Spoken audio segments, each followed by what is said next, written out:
Boys and girls, Alex here. In my quest for new plans, I came across this puzzle box, and after tracking it down, I eventually nailed it down to the WoodSmith's plan that they call the clever puzzle box. Oh, by the way, it's me, but I've got the mask on only because we're in our 5th lockdown with COVID-19, and I don't want to give the germ to you guys, and I hope you're wearing your mask so you don't give the germ to me. And if you're watching this video in about 5 years' time, hopefully by then we'll have a cure for the bloody thing, and if we haven't, you'll probably have your mask surgically implanted on your face. And of course, the sunglasses are for anonymity, because we might be talking copyright infringements and stuff like that. But having said that, stuff it, I can't bloody focus with this. I can't see a bloody thing because I need my glasses. So I put my glasses on, and now I can continue. Okay. Oh, there's where I now found the mouse too. What I did was I tracked down these plans and went onto their website, and it's sellable plan. It cost me $9.95, which wasn't ridiculous, but I've got to admit I wasn't over impressed with the plan. However, what did piss me off was they asked me the country of origin, and of course I put in there Australia. And when I clicked on the metric version of the plans, they said, no, it's not available in your country. Well, piss off, we're bloody metric. It's you buggers in the USA that are bloody imperial, and you're trying to sell me imperial.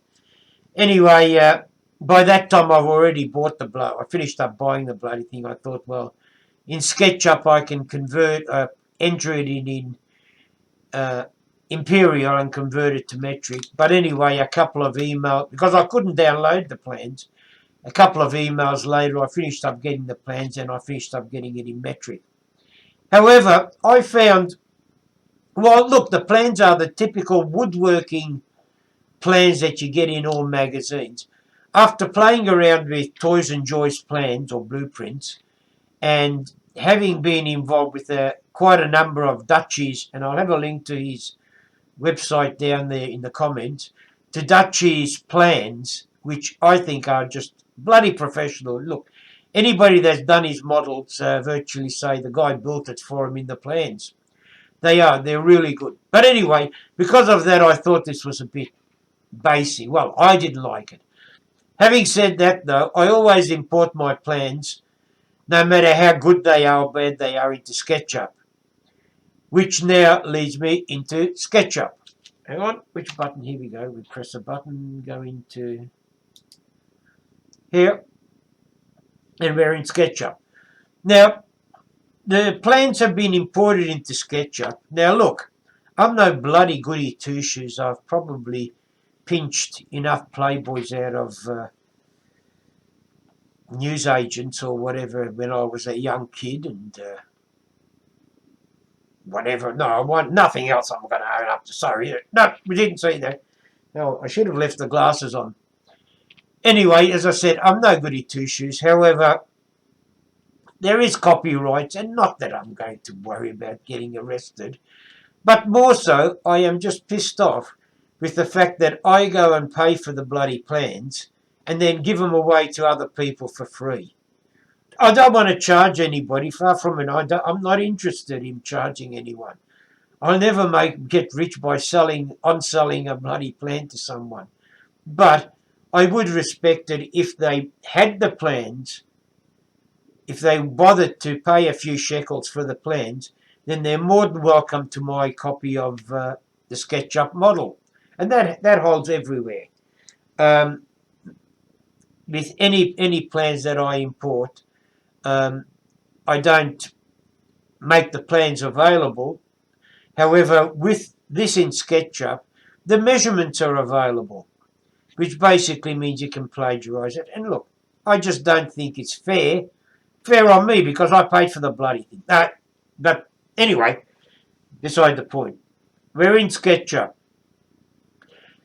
Basically, if you're interested, one thing I will cover, that this video is predominantly going to be about going from those plans from WoodSmith to the laser, just short of actually physically cutting it out on the laser.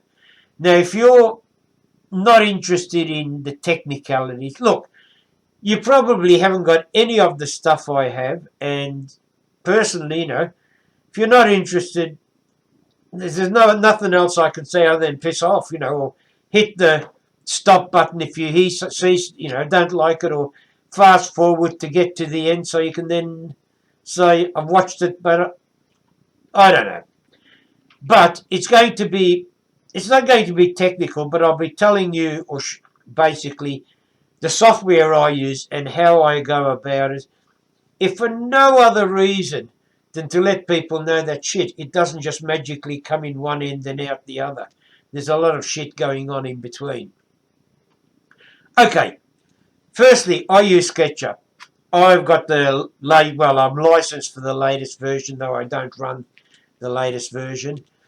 SketchUp 2016 is the last free PC version that would run on a 32-bit PC. Don't ask me about Mac. I know nothing about Macs. The only thing I know is a Big Mac that I bloody buy at the McDonald's. So I can't tell you about that, but the PC 2016 is the last 32-bit. 2017 was the last free version that runs on a PC, however, it's 64-bit only. 2018 Plus is internet-based, and if you've got shit on internet, good on you. I haven't, and not only that, I like the reliability of my unreliable PC. So that's what I go for. Consequently, I always I try to save all my SketchUp models in version 2016, and if you happen to have version 8, which I believe was a very popular model, and so was 13, stiff shit. It's going to be 2016. Now, if you can get hold of 2016, good luck. If you can't, PM me and I'll organise something so you can maybe get hold of it or whatever, but you didn't hear that from me. Okay, let's get into... before we get into SketchUp, the software that I'm using to record this thing, hopefully it'll put a little tag or a display up here of all the keys I hit on my keyboard. Naturally, I'm not going to hit the car keys. I use a lot of hotkeys or key shortcuts, etc., rather than the mouse, because getting the mouse, pain. So I use a lot of shortcuts, and the beauty of it is that you'll get to see what I'm using, because many a times you get people that demonstrate stuff, click all over the place, and you've got no idea what the hell they're doing.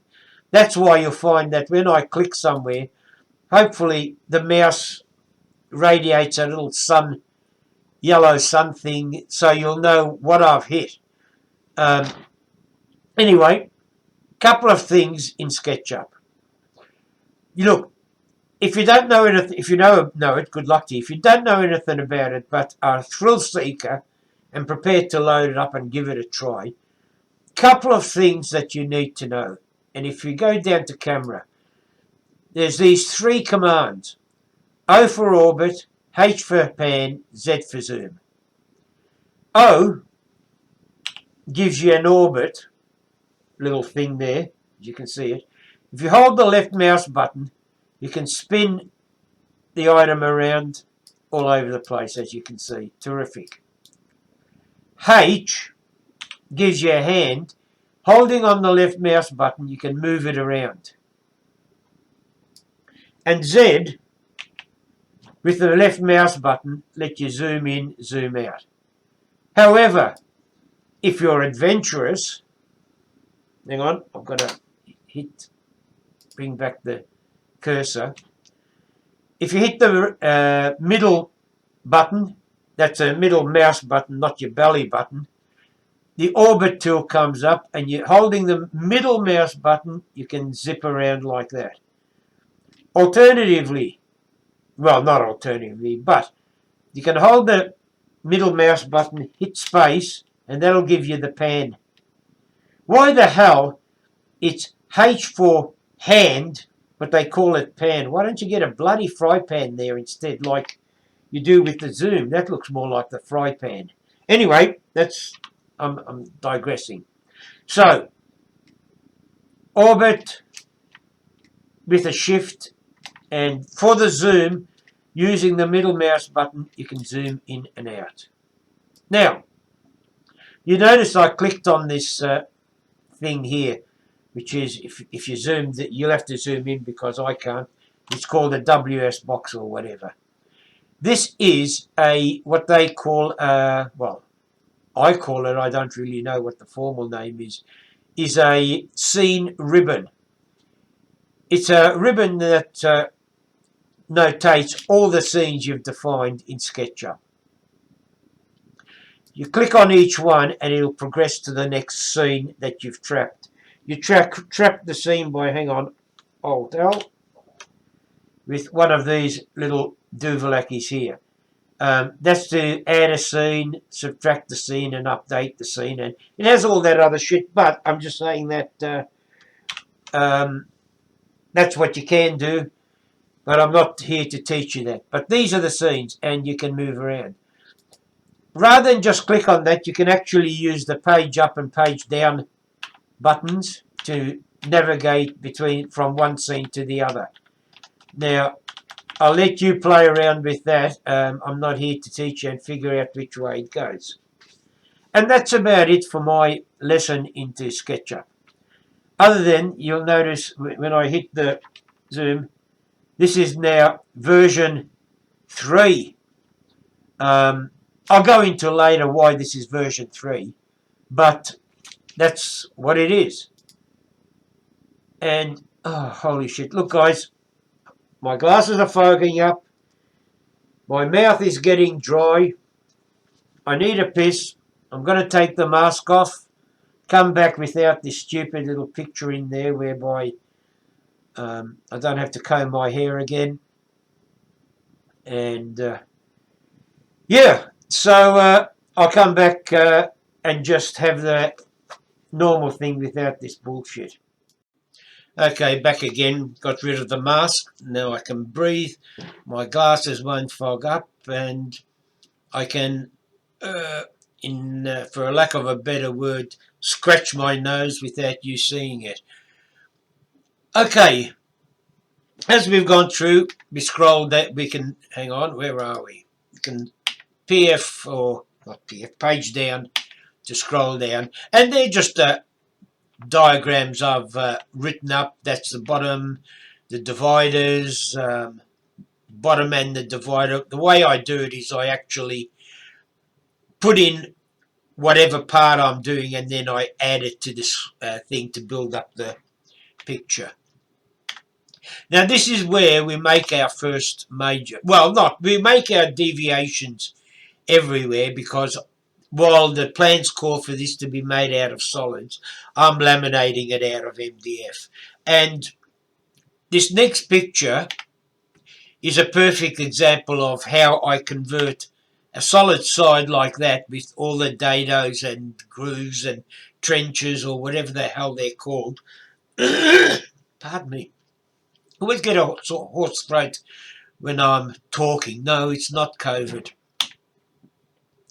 Anyway, this will give you an idea of what the side looks like. It's giving you an MDF comparison. If you look side on, you can see the laminations.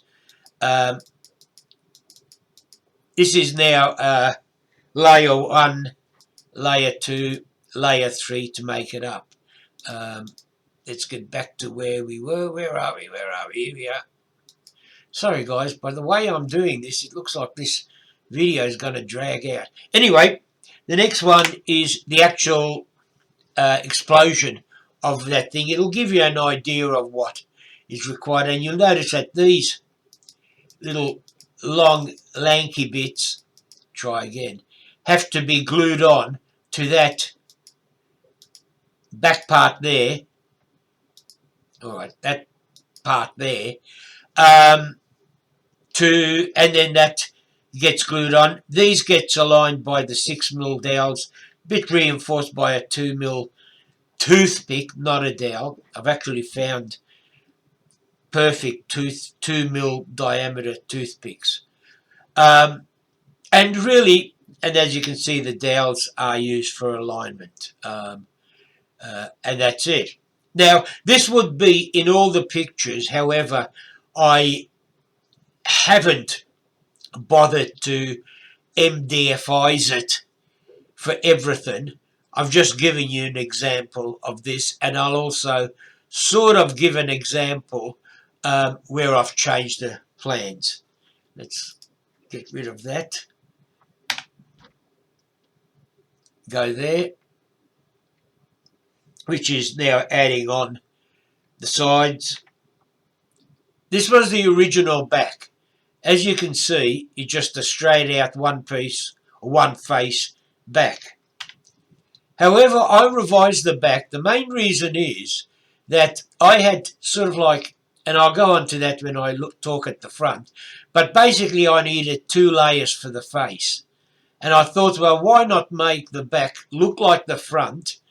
Also put in this slider similar to the front. You'll notice it's got a limited travel, although it doesn't travel up and down. You'll see why later.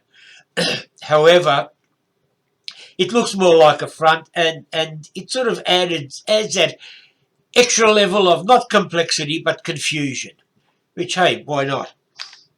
Okay, that's the back in place. This is the new back.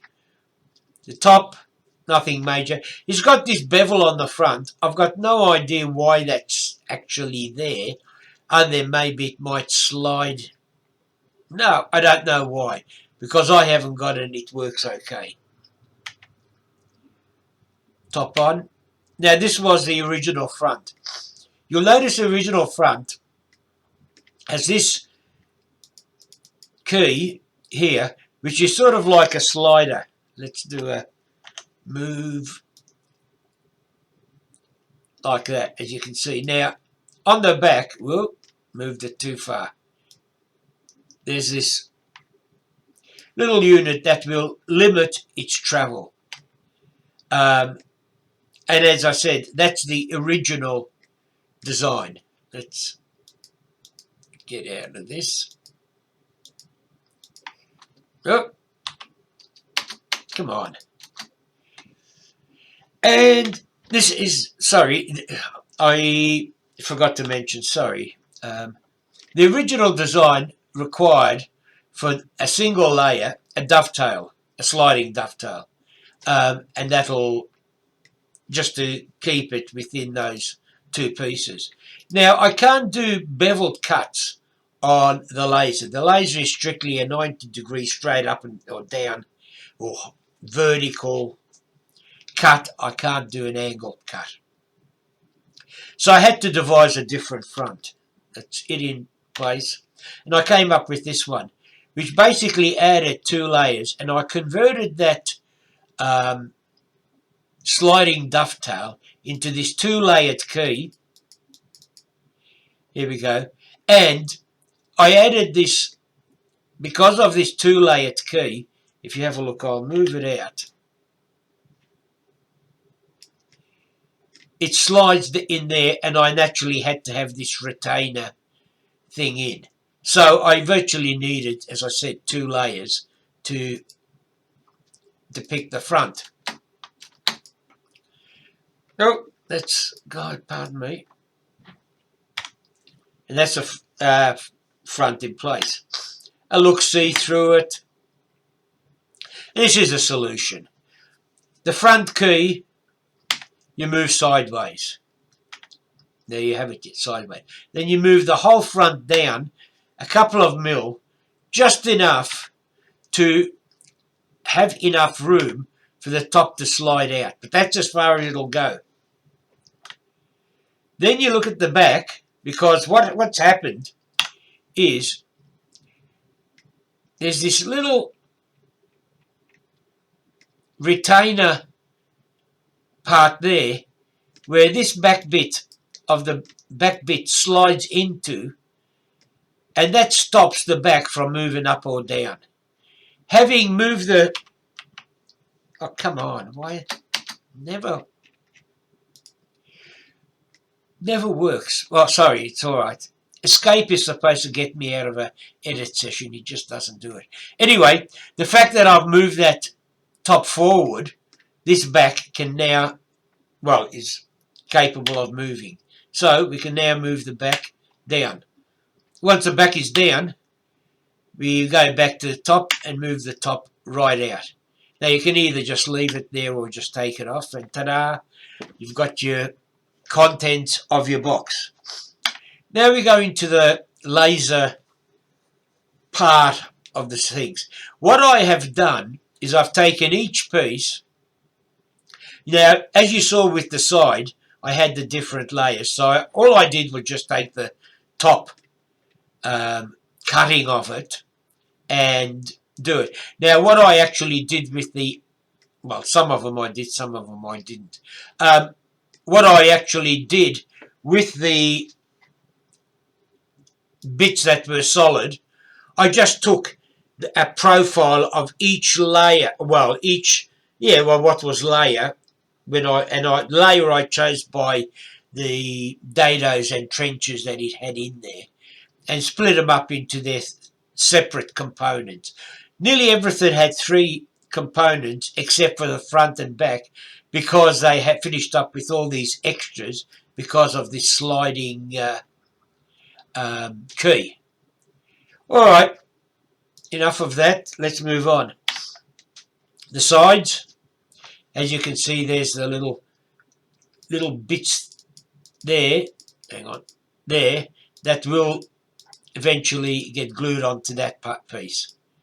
We've got the laser top. I've got the top and bottom. I could have separated it. I don't know why I didn't. They're both simple, so I've left it there. These are the dividers and the front, which I don't know why. Oh! Let's try that again. Oh, best way to do it is do it. Alt Z, zoom out, and let's update the thing, and we've got to try. Actually, let's go back to the front. You'll notice the front has this key in it. Now, what happens is, after you put on the, put the box together, the divider, pardon me, has this key, this little cutout. If you now look at the key, hang on. How do we do it? Oh, bring in the front. If you have a look at the front here,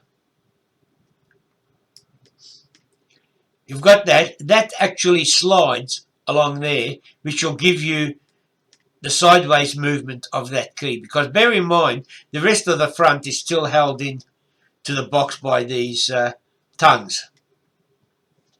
Then once it's moved to the side, although it can't go any further than to the left on the side, to the left, depending on which way you look at it, I suppose, then you can drop it down. I hope that makes sense. Let's get rid of that. Let's back out this last movement I had. And let's go back to the, where were we, laser front. And that's the front. The only thing I've got to remember is this little piece here gets cut out of 6mm MDF because that fits into there. And the rest are just 3mm. And finally, we have the back. Okay. Now, what I do with this is I'll cheat. I normally save it. I will save this. I hope I haven't done too much damage in here. And then what I usually do is go in here and this now creates a layout image. Rather than repeat all the bullshit,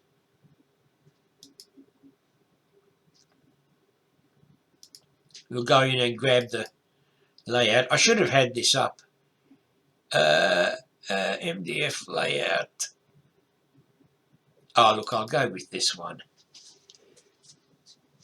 I actually, in this version, I got rid of the green background so I could print it off in PDF so it'll actually look white. And oh, look, there's reasons. All this is now telling me is that whatever I was working on has changed, so I can either click on that and then do an update, which I won't do. And there you have it. So let's go into the well, actually, they call this the viewport. And every scene is now indicated here with its own separate viewport. Again, the page up, page down will take you there. Not that this is going to be of any interest to you, because unless you've got a copy of SketchUp Pro, you won't be able to use this. This comes with Pro. However, it does give, because as I said, the copyrights, I won't give out the the SketchUp model. However, I don't see too much infringement if I give out this 2D flat diagram, because this will give you an idea, but you're not going to be able to take measurements. Well, naturally in here, if you had the layout, you can take measurements. Oh. You probably can't see. Oh, that's in inches or whatever. Forget it. But you could take measurements. But what I finish up doing is, again, go through, as you can see, it goes through all the crap. There's this option here to create, actually, to be honest with you here. Page, oh God, just goes to show I haven't, I think, yeah, there you are. You export it as a PDF, or you can export it as a DWG, which I've never done. Whatever. But then let's get into here. What you finish up with is a document like this. And as you can see, somebody can't do too much damage from here, but it gives you a better idea and view of the box and its components. And out of that, we finished up with, as I said, we've done the PDF, there it is. The next step is to get into, hang on, into CorelDRAW. Again, this is a licensed product. Look, you may be able to do something like this in Inkscape or whatever, but I've paid big money for this. I'm happy with it. I use it. I've got no reason to see what else is out there that can do this. It's up to you to find it. You know, if you're too bloody lazy, well, then you're too bloody lazy, but I don't need to. All right, we're in here. Let's pick a look. I'll keep it simple. We've got page, side, sideways. Where's the top? There we go. Top. I'll only use the top only because, oh, sorry, what I finish up doing is I create little prints for each of the items I need. That doesn't look right. Far from it. Top sideways. Yeah. Well, let's scan that. After that initial stuff up and embarrassment, I'm back again to try and redeem myself. As I was trying to say, I went in here and I found this was incomplete because I do know there were 6 layers and there's only 2 here. Well, to redeem myself, I found the simplest way to do it is to go back to grassroots and have a go at SketchUp again. Now this has been saved, so what I actually do is import or start up this model in layout or transfer it to layout. I've got this page set up, which is the size of my Speedy 100 laser bed, which is basically 600 by 300, and that way I know where, or the sizing that I can do in the laser. I click on that, and this is why I specifically bought it, so I can actually do a one-to-one scaling. Look, you can do whatever, I missed the one-to-one, you can do whatever scaling you like, which is actually quite good. Now, somewhere I think I might have mentioned I've got a white in the name. That's because I've actually converted this green background to white. However, to save me from having to, I prefer the green when I'm working in SketchUp, but not when I'm printing. It saves me having to get rid of the background, as you'll notice, and I convert it from raster to vector. Now, if you want to know what the difference is, RTFM, go Google it. I'm not here to teach you the graphics, I'm here to show you what I do. And, alright, I had to read the difference, but I'm not bloody doing it now. Okay, this is the single page. Normally I'd have more pages.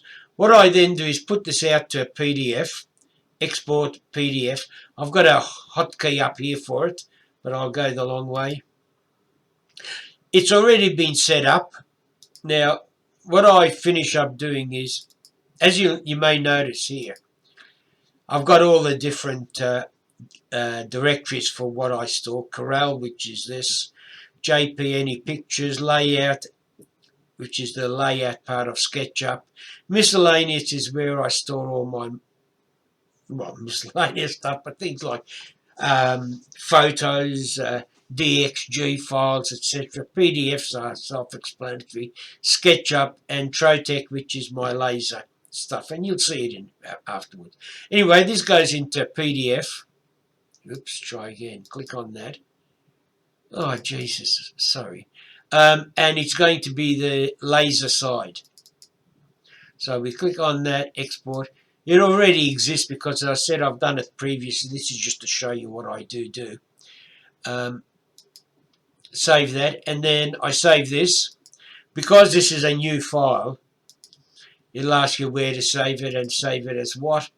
It's a layout, and although I've saved it, it's exactly the same, so I don't mind overriding it. Laser side, make sure you cream the right one. Now we go back into SketchUp. There we go. And I've got a, oops, that's left over from something. Delete that. I've got a, again, control key, but import, control M.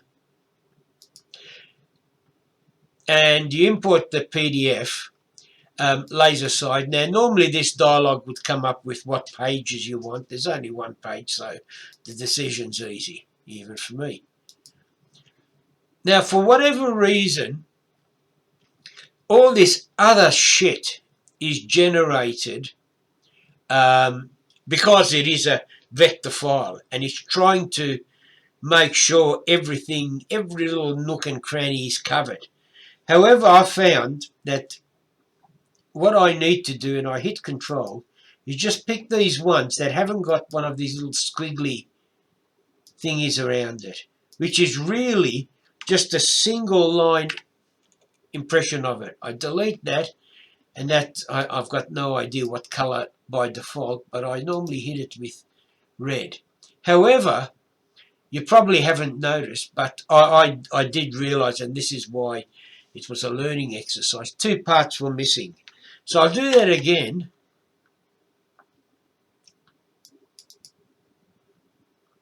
Actually, I should have taken a copy of it. And if I zoom in closely, you'll notice this little doovies up the top.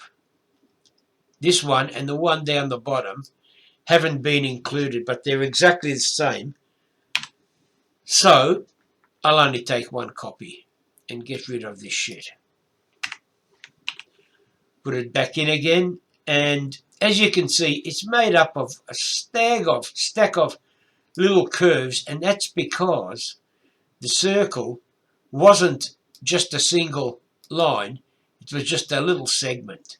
So I grab the whole lot, convert them into groups. I have got a key. I've got a control, I think control G for, oops, come here. Oh, that's actually been interpreted as a curve, while as you saw the other one wasn't. But well, doesn't matter. I've got a shortcut key for it. Anyway, while this one might actually work, red and make it a hairline, which means I can, because normally what I would do, every time I do something I get thrown a curve and I crap on and get away from what I want to do. This is what I'd normally do. Create a circle like that, hairline, because that's basically what the laser cuts in, hairline, red, and again I'll go into the details later. But as you can see, that's what I do, and then I just move, oh shit, sorry, try again. I do get totally confused when I go from SketchUp to CorelDRAW. Now this should, hang on, I'll zoom in, should let me put it in the center of that. Oh, come on.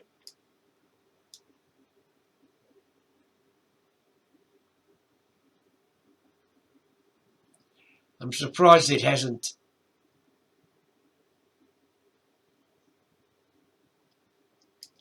Now, what I do is, of course, that seems to be a curve too.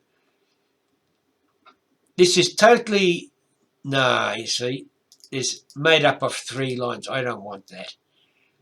What I do is, I mean, this is now giving you a bloody example of how to use CorelDRAW. Sorry, it's not the intention. I'm just trying to let you know that what crap I've got to go through to get something working, to import and do it. Oh, look, some people have been interested. Some people couldn't give a stuff. This is for the people that have showed interest, and for the people that couldn't give a stuff, more than welcome to hit the stop button or fast forward. Okay, this thing would now, oh Christ, come on, move it. I would like to move it. That's it, down there, and there should be another copy of it down the bottom. It doesn't really matter as far as the laser is concerned. He's quite happy to. Come on. Put it there. He'll cut it in any sequence because I'm assembling it. Now, what I normally do is one of the peculiarities of the laser, well, actually it's not the laser, it's probably Corel, the way it sends its data to the laser. Look, it might, when it comes to, say, this rectangle, it might actually cut the top line first, then this side line, then it might go to the right-hand side line, then down to the bottom. It really depends on what order you draw it, how you group them together and all that.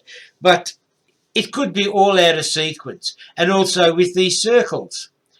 Now, if you have a piece of MDF that is bowed, let's just say one, maybe, let's go extreme and say 2 mil in the middle.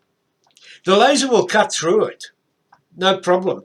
However, the problem is that if it cuts the perimeter first, it might either fall down, which isn't so bad because if it falls directly down and it's still laying flat.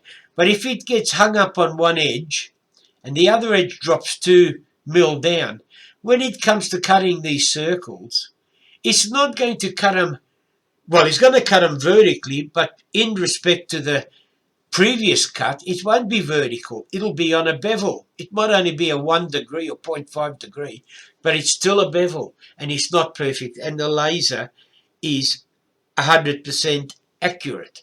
So even that slight deviation could cause you grief. So what I do is, again, I've got, all right, look, I'll do it the long way.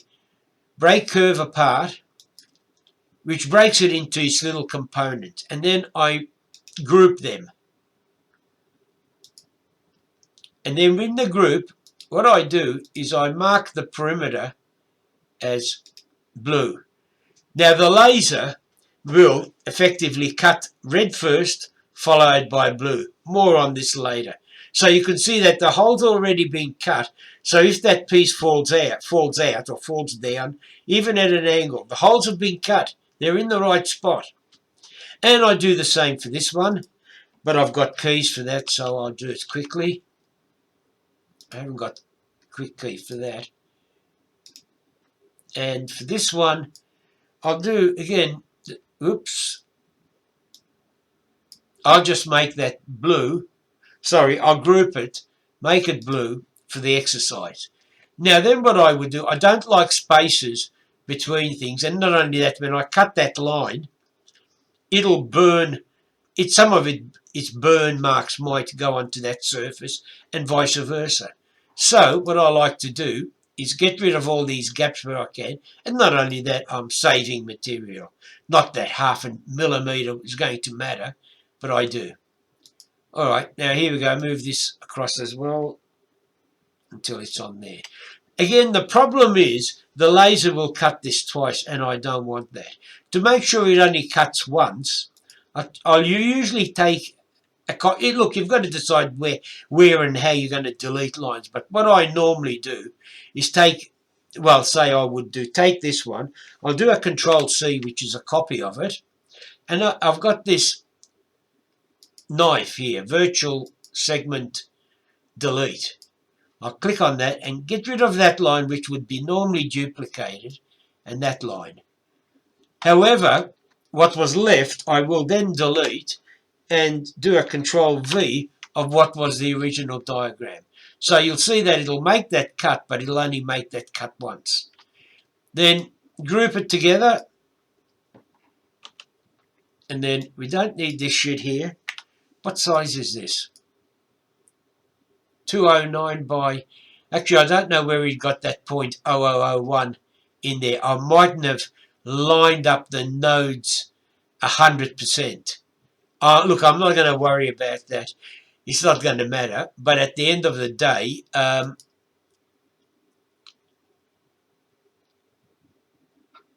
need to, take it into consideration. Now, this thing, well, actually, you'll notice here, is 209 by 172.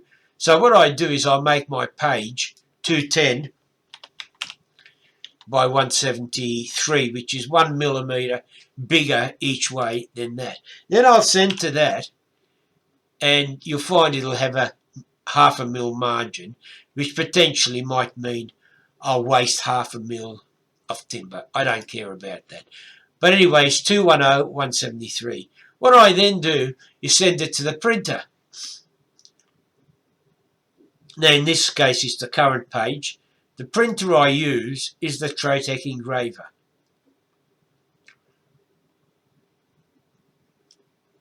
Now, bear in mind, it's 210, 173, which is it's not what we're cutting out, what the bed is.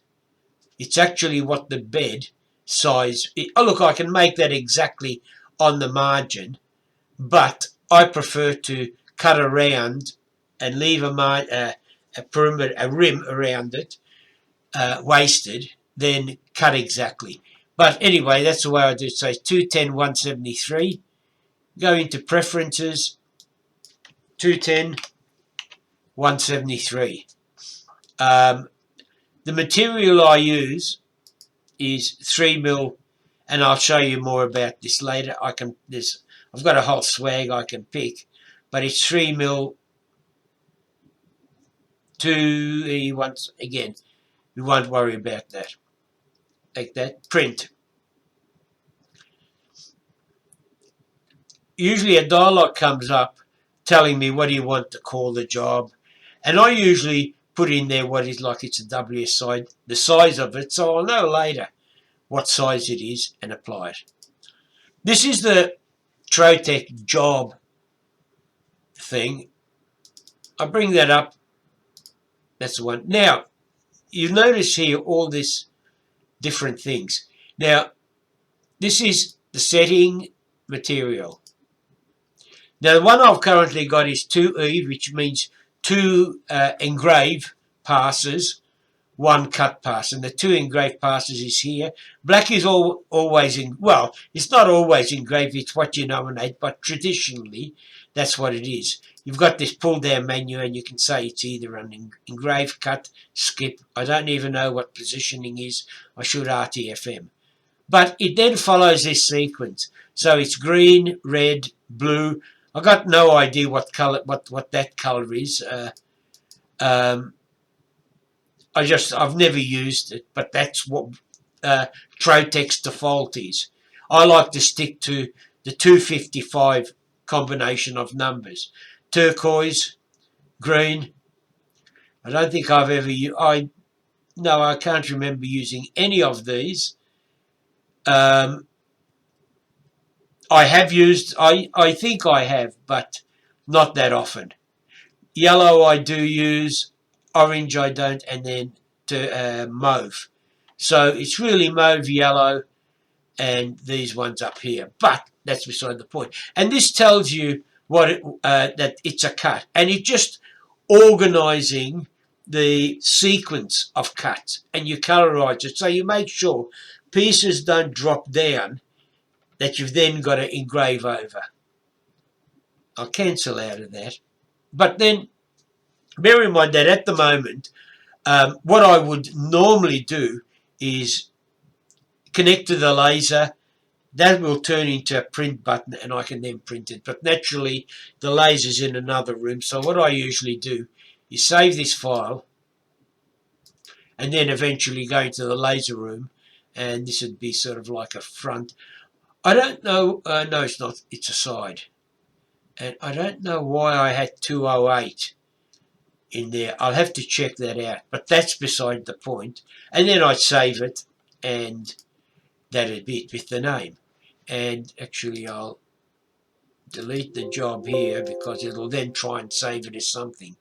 And that's basically how I go. And the next step is to go to the laser and cut it.